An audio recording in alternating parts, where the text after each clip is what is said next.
Rain was falling hard on the ground, making everything cold and wet.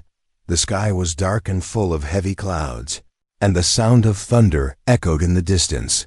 A woman named Emma was sitting alone inside her small house, holding a warm cup of tea, looking out of the window, her eyes tired and her heart even more tired. She had no idea that this night would change everything. The clock ticked slowly, and the wind howled through the empty streets. Emma was used to the silence she liked it most days, but tonight something felt different. The silence felt heavy, like it was holding its breath. Suddenly, there was a knock on the door, soft but clear, not loud or angry, just gentle. Like someone was asking for help but afraid to ask. Emma stood up slowly, her feet touching the cold floor, her heart beating a little faster. No one ever came to her door, not at this time, not in this weather. She walked to the door, her fingers hesitating on the handle. She opened it just a little, enough to peek through, and what she saw made her freeze. Outside stood a figure, covered in a dark cloak, rain dripping from every part of her. In her arms she held something close, wrapped tightly, almost protectively, a small child, with eyes shining in the darkness. The woman looked at Emma, her face tired but kind, her voice soft like the wind as she spoke. "We'll leave if you don't want us," she whispered, holding the child even closer. Emma did not speak for a moment, her eyes trying to understand, her mind trying to catch up. The woman was not human. Her skin had a soft glow, her eyes too deep and too calm, and yet there was nothing scary about her, only sadness and something else. Hope. The child looked at Emma too, eyes wide, not afraid, just waiting. Emma opened the door a little more, rain hitting her feet now. She looked at them, the mother and her child, cold and lost in quiet. "You can come in," Emma said finally, her voice unsure but real. The alien mother stepped inside slowly, careful not to drip too much water on the floor.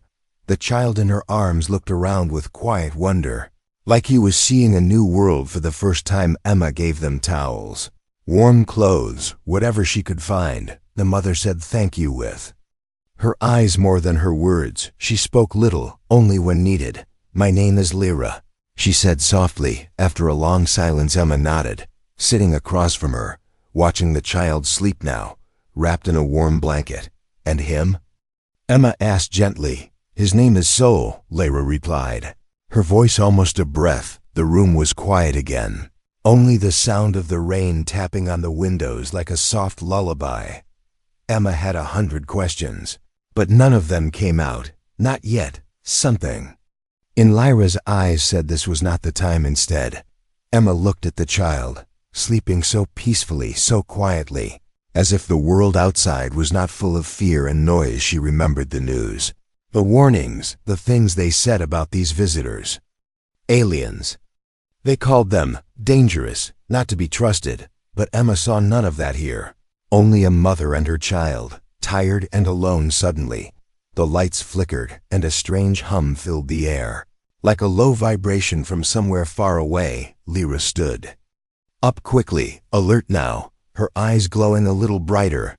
"They found us," she whispered, more to herself than to Emma. Emma stood too, not sure what was happening, her heart beating fast.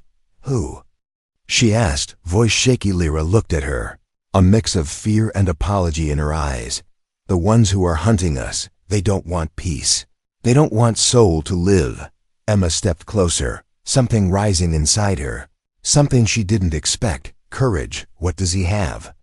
she asked. Lyra looked down at the sleeping child, her voice full of love and sorrow.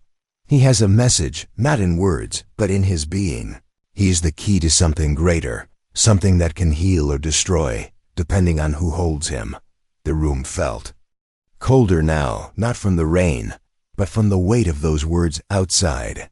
The rain fell harder, and far above in the clouds, something moved. Something. Watching Emma closed the curtains, turned off the lights, and looked at Lyra with a steady gaze. "You can stay," she said. Lyra nodded, holding Sol closer in the quiet dark. 3 souls sat together, human and alien, mother and stranger, fear and trust, all sharing the same roof. while the storm outside grew louder and far away in the sky. Something blinked once, like an eye, and disappeared into the clouds. Asterisk. The night passed slowly, like a deep breath.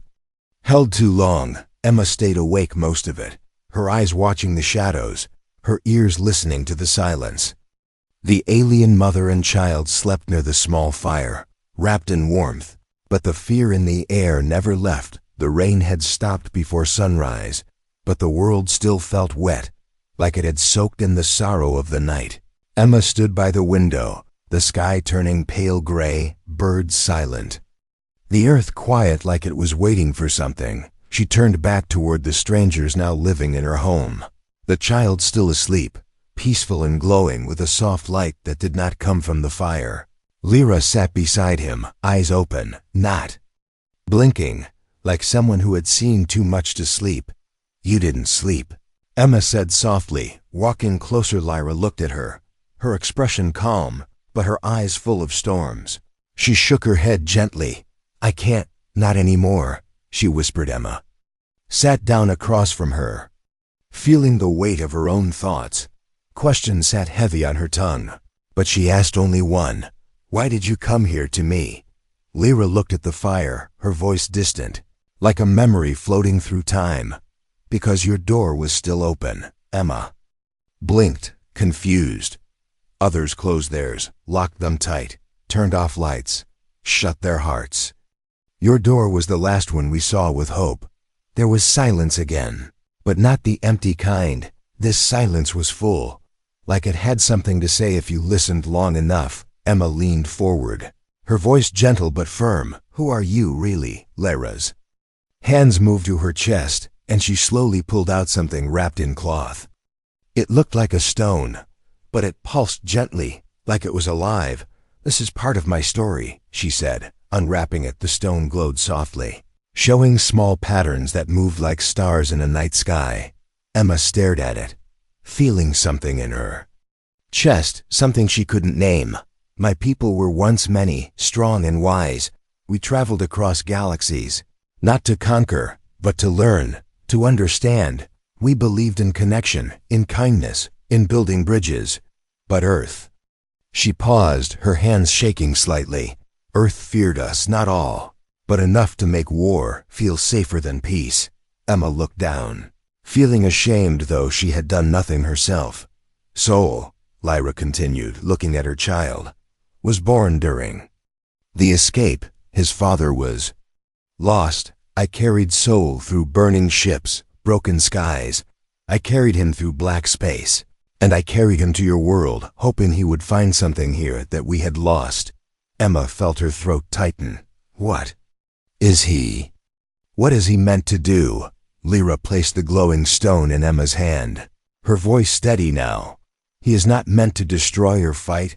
He is meant to remind, to awaken the part of you that remembers light. He is born of two paths, the ending and the beginning." The door creaked slightly in the wind, a reminder that danger was not far. Emma looked out, then back at the child. "But he's just a boy," Lyra smiled. The kind of smile that knows more than it says. That's what they always think, before the truth arrives. Outside, a strange bird flew across the sky, one Emma had never seen before. Metal wings, blinking lights. Searching, she stood quickly, her instincts rising. "Someone's looking, aren't they?" Lyra nodded. They tracked the energy from Saul's presence. "They'll come soon, not to ask, but to take." Emma's heart pounded now, louder than her thoughts. "Then we need to move. We can't stay here." Lyra touched her arm gently. "You don't have to help us." "Emma, we'll leave if—" "No," Emma said before Lyra could finish. "You asked for a roof, I gave it. But now I see the storm isn't over, and I can't close the door halfway." She looked at Soul again. The child stirred slightly, eyes fluttering like he was dreaming of stars. "I don't know what he's meant to be," Emma whispered, "but maybe he's meant to begin with trust." In the distance, a soft hum filled the air, growing slowly like a heartbeat of something artificial. They both knew what it meant. They packed quickly. Only what they needed, Soul wrapped tightly and safely in Lyra's arms. the glowing stone hidden again. Emma took one last look at her home, then stepped outside into the cold morning. The world looked the same, but now it was full of secret paths, silent watchers, and choices that would shape everything. As they disappeared into the woods beyond the edge of town, a drone flew past the empty house, scanning, searching, but finding only a memory. And in that moment, far above the sky, in a ship made of light and memory, someone received a signal. The story had begun again. The forest was deep and dark, but not silent. It spoke in soft winds and creaking branches, in the calls of distant birds and the rustle of unseen creatures. Emma walked carefully, holding a small flashlight, her steps quiet, her breath steady. Lyra followed close behind, her child held close against her chest, his eyes half open, glowing faintly even in the shade of the trees. They had left behind roads, signals, and human noise. They moved like ghosts now, like travelers not meant to be seen. But the forest seemed to welcome them, or perhaps it welcomed the child Saul. He was quiet most of the way, only looking around, watching leaves move, watching the wind carry seeds like tiny dancers through the air. Emma watched him too, when she thought Lyra wasn't looking. The way he stared at the world made her feel like he saw more than she ever could. They found an old wooden cabin hidden deep among tall trees, forgotten by time and untouched by machines. Emma pushed the door open with effort, dust flying into the air like soft ash, but the space was dry and safe. It would be enough for now. Later that night, the fire crackled softly, casting dancing shadows on the wooden walls. Emma sat near the child, curious and careful, her mind full of unspoken thoughts. She looked at Lyra, then pointed to Sol. He hasn't said anything since we met. Lyra nodded slowly. He speaks little with words, but that does not mean he is silent. As if hearing them, Sol looked up at Emma, his small face calm, his eyes filled with something ancient, something gentle and endless at the same time. Emma felt a sudden pressure in her head, not painful, just heavy, like someone had touched her thoughts with warm fingers. She blinked, confused. Did he just? Lyra nodded again, her voice low. He's learning how to speak without sound.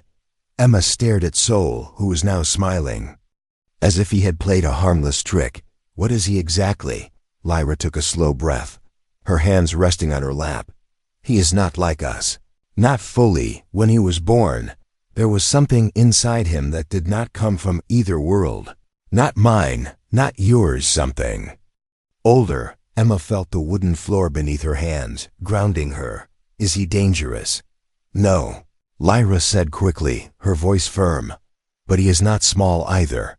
Not in the way people expect children to be. Suddenly, Sol reached out his hand, palm facing upward, and a tiny spark of light formed above it, a soft orb, floating gently like a bubble, glowing with soft colors that shifted like mist. Emma gasped, staring in awe.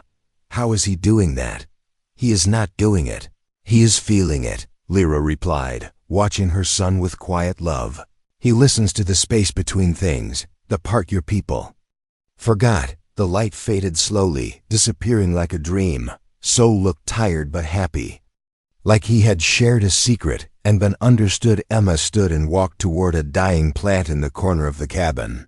Dry leaves, no green left. She picked it up and brought it close. Can he do anything for this? Lyra said nothing, only looked at Sol. The child reached out again, placing one small hand over the plant. He closed his eyes, and for a moment, nothing happened. Then slowly, the leaves began to curl upward, color returning like breath, the brown turning soft green, and Emma stepped back in wonder. She knelt down, touching the leaf carefully. This isn't just energy, it's life. Lyra's voice was soft and still. People want to put him in a cage. The wind outside howled, almost like it heard the truth and didn't like it. Emma stood up, her mind spinning. If people saw this, if they saw what he can do, maybe they wouldn't be afraid.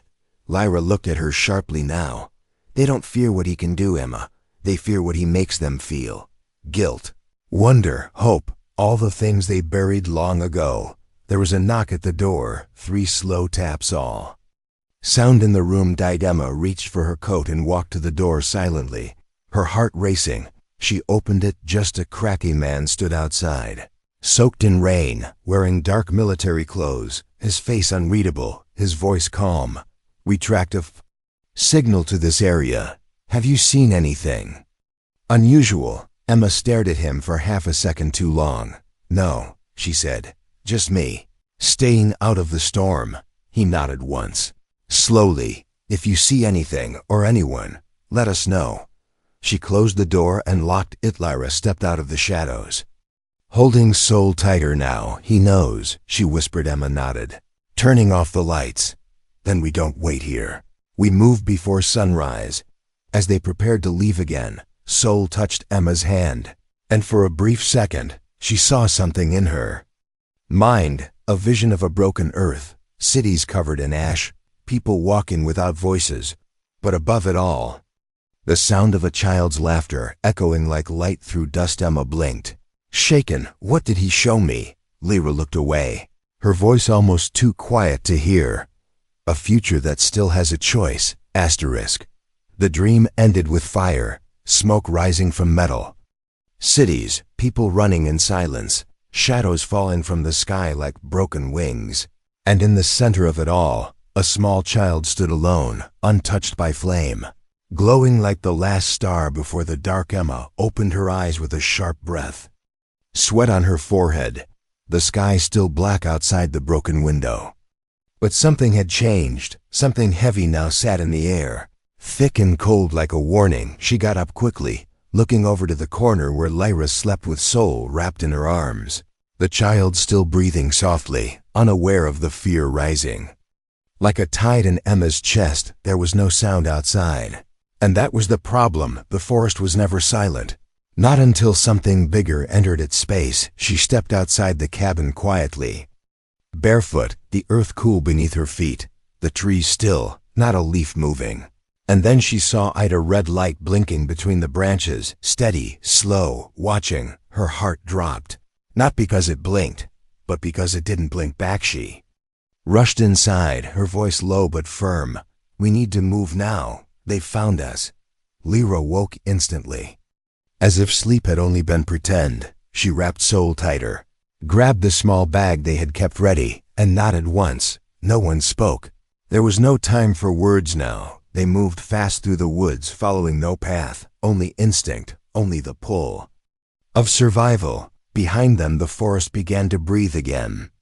But not with life, with machines somewhere in the distance. A drone lifted from the earth, its wings quiet, its eyes not human. Lyra looked up for one moment and whispered something Emma did not understand. But the leaves above rustled like they found a shallow cave beneath a crooked hill, the stone damp and rough, but hidden. Emma checked her small radio. Nothing but static, no signals, no noise, just emptiness. She turned to Lyra. "Why are they chasing you? What do they want with him?" Lyra held Soul close, the child half asleep but still glowing gently. "It's not about him anymore, not just. It's what they believe he represents. A truth that breaks the system. A light they cannot control." Emma frowned. "But he's just a child. He hasn't hurt anyone." Lyra's eyes turned dark for a second, not angry, but filled with deep pain. "He doesn't have to hurt anyone to be feared. All he has to do is exist." Outside, a soft hum moved past the cave, not loud, but deep, like a whisper inside. The bone saw opened his eyes slowly, then lifted his small hand and placed it against the stone wall of the cave. The rock glowed where he touched it, showing symbols Emma couldn't read, shapes that shifted like water and light. "What is that?" she asked. Breath caught in wonder. Lyra leaned closer, her voice shaking for the first time. "He's remembering places he's never been, languages never taught.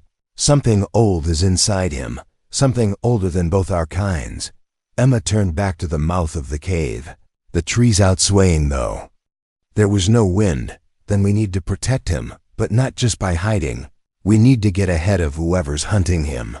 Lyra reached into her bag and pulled out a thin device, shaped like a stone, humming softly. This was given to us by one of your kind long ago, before the wars. It leads to a place where signals are still pure, where truth can still be sent. Emma looked at it closely. And where is it? Lyra turned the device slowly, the light inside shifting like a compass. Far north, past your cities, under ice, where no one listens anymore. Emma nodded slowly. Then that's where we go. But before they could move, Sol looked up again, his eyes wide, his lips trembling, and a single word escaped him, not spoken, but felt deep inside Emma's mind. Here. She turned sharply, and in the distance, a tall figure appeared between the trees. Not a drone, not a soldier, but something worse, a human in black armor, face hidden, eyes glowing with cold light. He stepped forward slowly, scanning, tracking. Sensing Emma, grabbed a branch near her and motioned to Lyra. Go now, I'll lead him away. Lyra hesitated for half a breath, but then turned and disappeared deeper into the cave's tunnel. Holding Sol tight, Emma stepped out into the half-light, her hands shaking, but her eyes steady. The armored man stopped. You're protecting it, he said. Not asking, Emma stood tall. I'm protecting him. The man tilted his head, almost curious. Why, he's not one of you. Emma didn't blink. Neither are you. And with that, she threw the branch and ran in the opposite direction, leading the hunter away. Not knowing if she would survive, only knowing she had to try. Behind her, in the dark of the tunnel, the child whispered one more word, safe, and the stone walls closed quietly behind them. The pain came first, not from wounds or weapons, but from silence, the kind that follows fear, the kind that settles deep in the chest and does not let go. Emma opened her eyes slowly, her body lying beneath wet leaves and broken branches. The sky above her torn by smoke, gray clouds moving fast like they were trying to escape too. She did not know how far she had run, or how she was still breathing. The soldier was gone, or maybe still hunting. But for now the forest had swallowed her. And given her a second breath, she sat up slowly, every part of her aching, but her mind sharper than ever, not with panic, but with purpose. She remembered Sol's voice, not a voice made of sound, but of warmth, echoing gently inside her when she turned to run. Safe, the word had held power. Not like a spell, but like a promise. And now she had a choice, not just to survive, but to decide what she was willing to become. She stood, leaning on a fallen tree, her hand pressed against her side, breathing steady. Eyes forward. The old trail she had followed was gone now, covered by rain and time. But she knew where they would go, north, always north, toward the place where signals could still speak truth, somewhere beyond cities and fear, somewhere frozen. Buried, silent, she began walking again, step by step, one thought in her mind, clear and burning: I will not lose them. Meanwhile, deep within the cave's back tunnels, Lyra sat in silence, her face pale, her hands trembling. Sol was resting now, quiet but alert, his eyes sometimes glowing, sometimes still. He had not cried, not even when the wall shook with the sound of a distant fight. He only looked at his mother, and whispered once, "She chose us." Lyra wanted to believe it, but fear was louder than faith until a soft sound echoed down the tunnel steps, unsteady but familiar. Emma's shape appeared in the dim light, dirt on her face, blood on her shirt, but her eyes were clear and bright with something Lyra had never seen before. Fury, maybe, or love, or both. Lyra stood up slowly, staring at her. "You came back." Emma didn't answer. She walked to Sol and knelt down, brushing dirt from his cheek gently. "Of course I came back." She looked at Lyra now, her voice low but steady. "No one else chose you. Maybe no one will, but I did. And I will again, and again, and again." Lyra looked away for a moment, then opened her bag and handed Emma the small stone device, its light now stronger, pulsing like a heart. "This is the way north. We have one path, but it won't be easy." Emma held it tightly, her voice firm. "Nothing worth saving ever is." They left the cave before sunset, following rivers and ice, mountains rising like sleeping giants around them, the air turning sharp with cold, and the stars above growing brighter each night. Sol, did not speak often. But when he touched the ground, the earth warmed for a moment. When he reached for the sky, birds flew lower. Watching with curious eyes, Emma noticed how the world reacted to him, not with fear, but with memory, as if it had seen him before, as if it had been waiting. One night, as they rested beneath an overhang of ice, Emma asked Lyra the question she had been holding for days. What happens if they catch us again? Lyra did not answer with words. She just looked at Sol. He was staring at the stars, silent, glowing softly.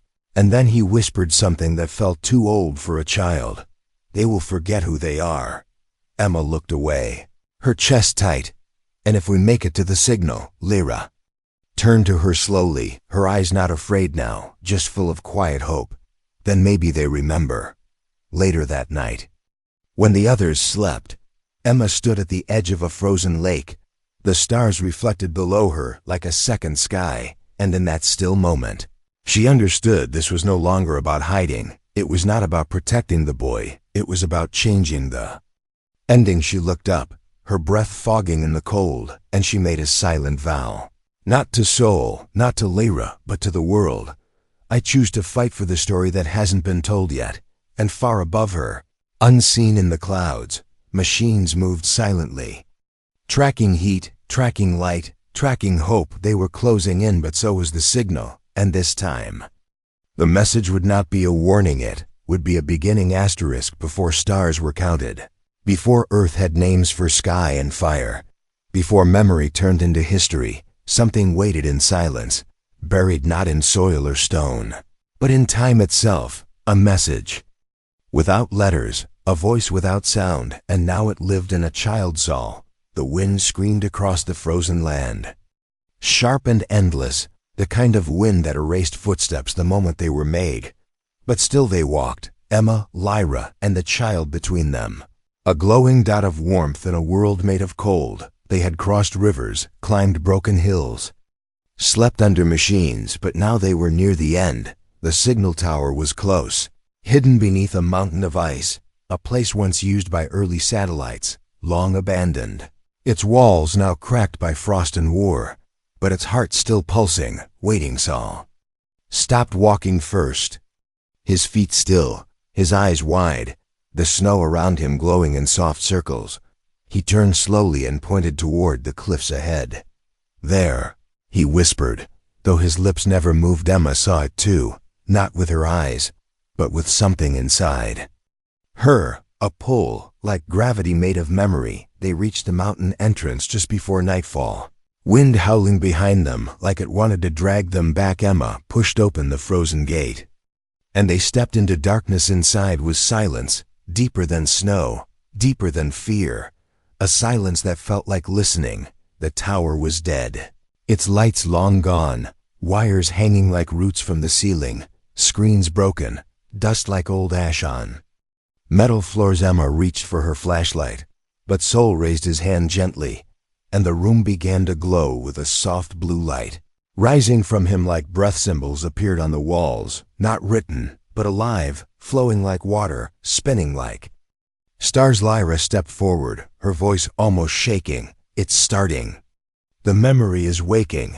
Emma turned to her. What memory? What's inside him? Lyra placed her hand on the nearest wall, where the symbols danced under her fingers. A long time ago, before my people came, before your people looked up, someone left this place behind. They planted seeds not in ground, but in minds, hoping that one day someone would remember. She looked at Sol. He is the seed. The message is not what he says. It's what he is. Emma stood still, her breath caught in awe and fear. You mean he was designed? Lyra shook her head.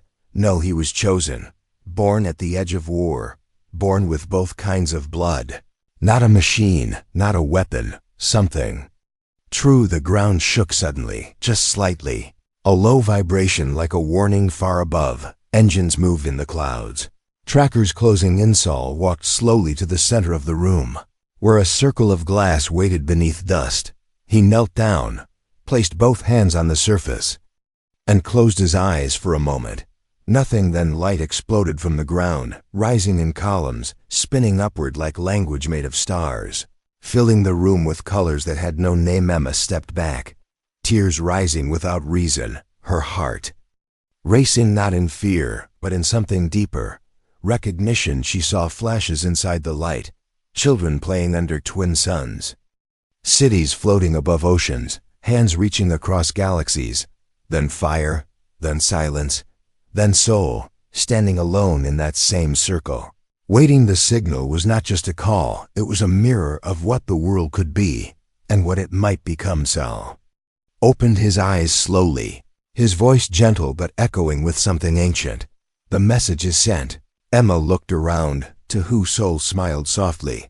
To anyone still listening. Lyra stepped beside him, placing a hand on his shoulder. They will come now, not just hunters, but those who remember, those who still believe. Emma stared at the light slowly fading. And what do we do now? Before anyone could answer, alarms lit up on a panel above. They had been found outside. Ships were landing, quiet but fast. Soldiers in black stepping out, weapons ready. Eyes cold. Emma turned to Lyra. We can't outrun them anymore. Lyra looked at her and nodded.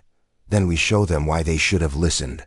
Sol stood between them, not afraid, not anymore. As the door shook under heavy fists, Emma picked up the stone device, still glowing softly in her palm, and whispered to it like a prayer.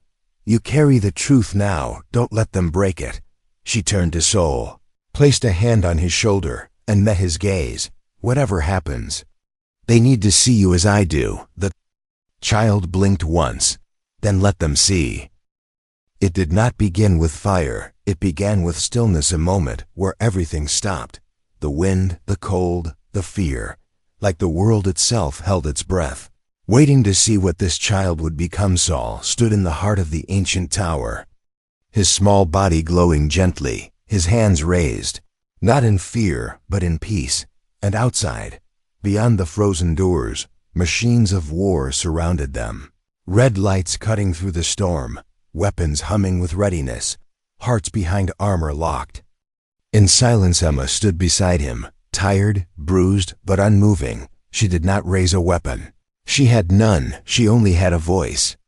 And a choice. Lyra was quiet now, her eyes closed, her breath steady, as if she was listening to something only she could hear. Then the door cracked, cold wind poured in, followed by boots on metal, black-clad soldiers entering, faces hidden, eyes glowing with orders they did not write. One of them stepped forward, taller than the rest, his voice sharp like glass. You've sent something. Emma looked at him, not afraid, just awake. Yes, and it wasn't for you.